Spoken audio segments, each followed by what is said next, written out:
I'm Bob Ryan. This is Globe 10.0. With me on this draft day, looking forward to tonight, is Greg Bedard. Now, the Patriots, as we know, have 6 picks in the first 3 rounds. And then at 4, they got 125, 5th 159, and the 6th 193.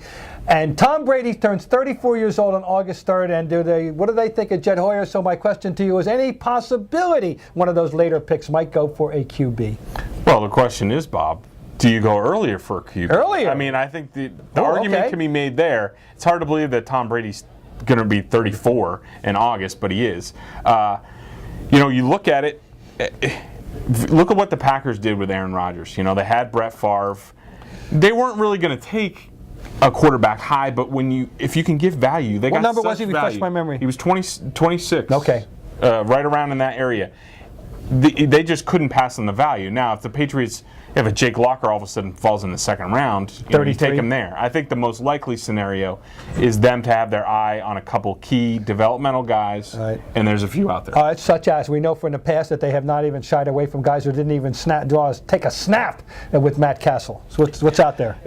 One of the hot names I'm hearing, and the Patriots have really liked this kid, is Mike Coughlin out of Boise State. He's backed up the starter there, who's probably going to be the number 1 pick next year. He's backed him up. Look, trying to strike gold again, just like Matt Castle, the same sort of scenario. So there are other guys like that who are going to be around later on that I think the Patriots would feel more comfortable taking a chance. Because look, people talk about the quarterback and Brady's successor.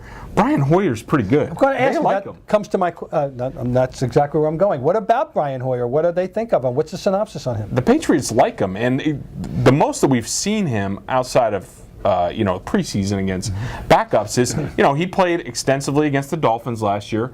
He did a nice job. He made a couple of very nice throws, kind of just off the cuff. He's got a strong arm. He's a good leader. The guys like him.